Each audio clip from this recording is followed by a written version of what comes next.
ನಮಸ್ಕಾರ ವೀಕ್ಷಕರೇ, ಆನಂದ ಸೂತ್ರ ಯೂಟ್ಯೂಬ್ ಚಾನೆಲ್ಗೆ ತಮ್ಮೆಲ್ಲರಿಗೂ ಹೃದಯಪೂರ್ವಕ ಸ್ವಾಗತ. ಇಂದು ನಾವು 5ನೇ ಸಂಚಿಕೆ ಅಂದ್ರೆ 5ನೇ ದಿನವಾದಂತಹ ಸ್ಕಂದ ಮಾತಾ ದೇವಿಯ ಬಗ್ಗೆ ತಿಳ್ಕೊಳ್ಳೋಣ. ಹೆಸರಲ್ಲೇ ಇದೆ ನೋಡಿ, ಸ್ಕಂದ ಹಾಗೂ ಮಾತೆ. ಸ್ಕಂದ ಅಂದ್ರೆ ಸುಬ್ರಹ್ಮಣ್ಯ, ಕುಮಾರಸ್ವಾಮಿ, ಈ ರೀತಿಯಾಗಿ ಹಲವಾರು ಹೆಸರುಗಳಿಂದ ಕರೆಯಲ್ಪಡುವಂತಹ ದೇವಾನುದೇವ ಪರಮಾತ್ಮ ಶ್ರೀ ಮಹಾದೇವ ಹಾಗೂ ಪಾರ್ವತಿಯ ಪುತ್ರ ಈ ನಮ್ಮ ಸ್ಕಂದ. ಇನ್ನು ಮಾತೆ ಅಂದ್ರೇನೆ ತಾಯಿ ಸ್ವರೂಪ. ಈ ಸ್ಕಂದನ ತಾಯಿಯಾಗಿ ಇವರಿಗೆ ಜನ್ಮ ನೀಡಿರುವಂತಹ ನಮ್ಮ ಪಾರ್ವತಿ ದೇವಿಯನ್ನು ನಾವು ಸ್ಕಂದ ಮಾತಾ ಅಂತ ಹೇಳಿ ಕರಿತೀವಿ. ಈ ಸುಬ್ರಹ್ಮಣ್ಯನ ಜನ್ಮ ಎದಕ್ಕೋಸ್ಕರ ಆಗಿದೆ ಆ ಒಂದು ವಿಷಯ ನಾವೆಲ್ಲರೂ ತಿಳ್ಕೊಳ್ಳೇಬೇಕಲ್ವಾ?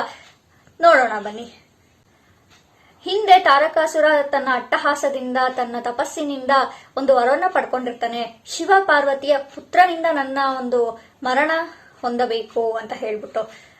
ಅದಕ್ಕೋಸ್ಕರ ದೇವಾನುದೇವತೆಗಳು ಹೆದರ್ಕೊಂಡ್ಬಿಡ್ತಾರೆ. ಶಿವ ನೋಡಿದ್ರೆ ಘೋರ ತಪಸ್ಸಲ್ಲಿದ್ದಾರೆ, ಅವ್ರಿನ್ನು ಮದ್ವೆ ಆಗಿಲ್ಲ, ಯಾವ ರೀತಿ ಅಂತ ಹೇಳ್ದವಾಗ ಈ ಒಂದು ಪಾರ್ವತಿ ದೇವಿಯ ಹಲವಾರು ರೂಪಗಳು ಬರ್ತವೆ. ಅಂದ್ರೆ ಒಂದೊಂದು ಅವತಾರವಾಗಿ ಶೈಲಪುತ್ರಿ, ಬ್ರಹ್ಮಚಾರಿಣಿ, ಈ ರೀತಿಯಾಗಿ ಬರ್ತಾರೆ.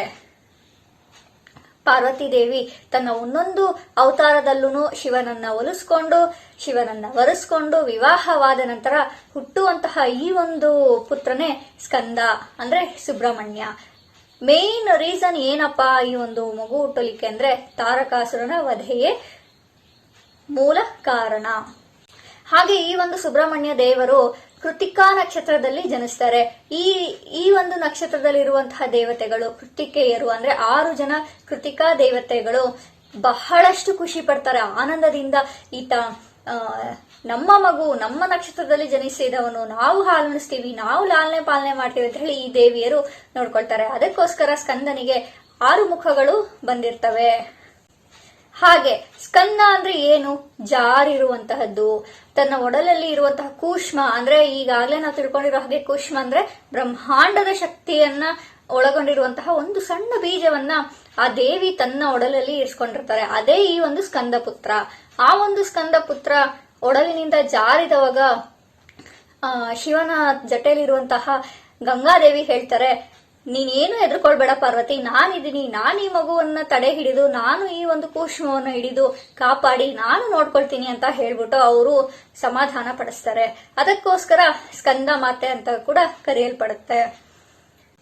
ಈ ದೇವಿನ ನಾವು ಏನಕ್ಕೋಸ್ಕರ ಆರಾಧಿಸ್ಬೇಕು ಅಂತ ಎಲ್ಲರಿಗೂ ಕುತೂಹಲ ಅನ್ನೋದು ಇದ್ದೇ ಇರುತ್ತೆ ಅಲ್ವಾ? ನಮ್ಮ ಮಕ್ಕಳ ಜೀವನದಲ್ಲಿ ಅಭಿವೃದ್ಧಿಗೋಸ್ಕರ, ಅವರ ಒಂದು ಶ್ರೇಯಸ್ಸಿಗೋಸ್ಕರ, ಹಾಗೂ ನಮ್ಮ ಆರೋಗ್ಯದಲ್ಲಿ, ಹಣಕಾಸಿನ ವಿಚಾರದಲ್ಲಿ, ಅದೇ ರೀತಿ ನಮ್ಮ ಜೀವನದಲ್ಲಿ ನಾವೇನಾದ್ರೂ ಆಸ್ತಿ ವಿಚಾರವಾಗಿ ತೊಂದರೆಗಳು ಪಟ್ಟಿದ್ರೆ ಈ ರೀತಿಯಾಗಿ ಸಹ ನಾವು ಈ ದೇವಿಯನ್ನ ಆರಾಧಿಸೋದ್ರಿಂದ ಕುಟುಂಬದ ಒಂದು ಶಾಂತಿ, ಮನಸ್ಥಿತಿ ಎಲ್ಲವೂ ಸುಂದರವಾಗಿರಲು, ಸ್ವಭಾವಗಳು ಎಲ್ಲರ ಮನಸ್ಸಿಗೆ ಹಿಡಿಯುವಂತೆ ಇರಲು ಈ ಒಂದು ದೇವಿಯನ್ನ ಆರಾಧಿಸಬಹುದಾಗಿದೆ.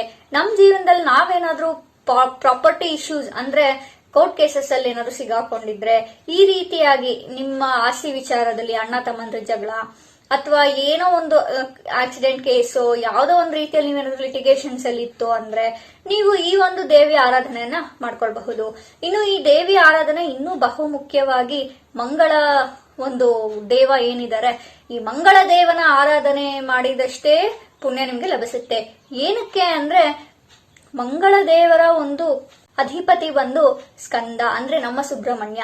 ಈ ಒಂದು ಸುಬ್ರಹ್ಮಣ್ಯನನ್ನ ನಾವು ಮಂಗಳವಾರ ಆರಾಧಿಸೋದ್ರಿಂದ ನಮ್ಮ ಜೀವನದಲ್ಲಿ ಕುಜ ದೋಷ, ಮಂಗಳ ದೋಷ ಏನಾದ್ರೂ ಕಾಣಿಸ್ಕೊಂಡಿದ್ರೆ ಈ ಒಂದು ಸುಬ್ರಹ್ಮಣ್ಯನ ಆರಾಧಿಸೋದ್ರಿಂದ ಈ ಪ್ರತಿಯೊಂದು ದೋಷಗಳು ನಿವಾರಣೆ ಆಗ್ತಾ ಹೋಗುತ್ತೆ.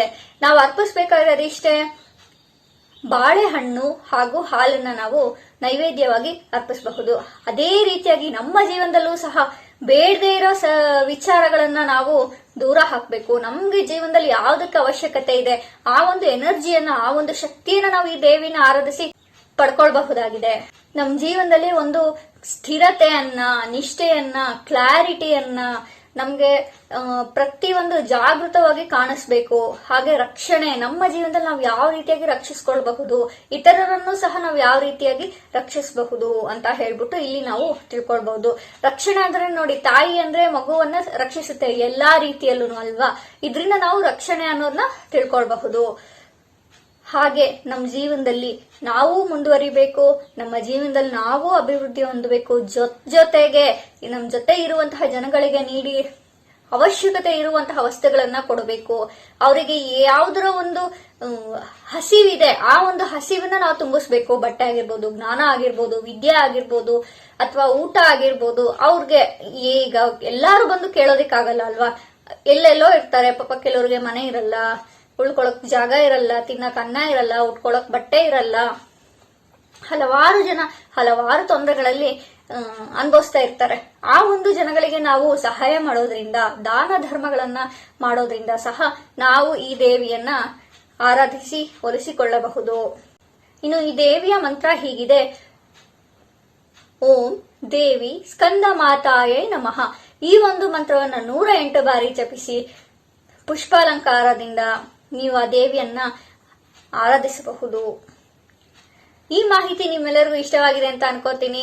ಎಲ್ಲರೂ ಈ ಒಂದು ಉಪಯೋಗವನ್ನ ಮಾಡ್ಕೊಳ್ಳಿ. ನಿಮ್ಮ ಜೀವನದಲ್ಲೂ ಒಳ್ಳೆ ಆರೋಗ್ಯ, ಯಶಸ್ಸು, ಸಮೃದ್ಧಿ, ರಕ್ಷಣೆ ಅನ್ನೋದು ಸಿಗ್ಲಿ. ನಿಮ್ಮ ಗುರಿ ಸದಾ ಕ್ಲಾರಿಟಿ ಆಗಿರ್ಲಿ. ಆ ಗುರಿಯೆಡೆಗೆ ನಿಮ್ಮ ಜೀವನವನ್ನ ಸಾಗಿಸಿ ನೀವು ಅಭಿವೃದ್ಧಿ ಹೊಂದಿ. ನಿಮ್ ಜೊತೆಲಿರೋರ್ನೂ ಸಹಾಯ ಮಾಡಿ, ಅವರಿಗೂ ಸಹ ಒಳ್ಳೆಯ ವಿಚಾರಗಳನ್ನ ಹೇಳ್ಕೊಡಿ, ಒಳ್ಳೆಯ ಮಾತುಗಳನ್ನಾಡಿ, ಒಳ್ಳೆಯ ತಿಳುವಳಿಕೆಯನ್ನ ನೀಡಿ ಅಂತ ಹೇಳ್ತಾ ಇಲ್ಲಿಗೆ ವಿಡಿಯೋ ಮುಗಿಸ್ತೀನಿ.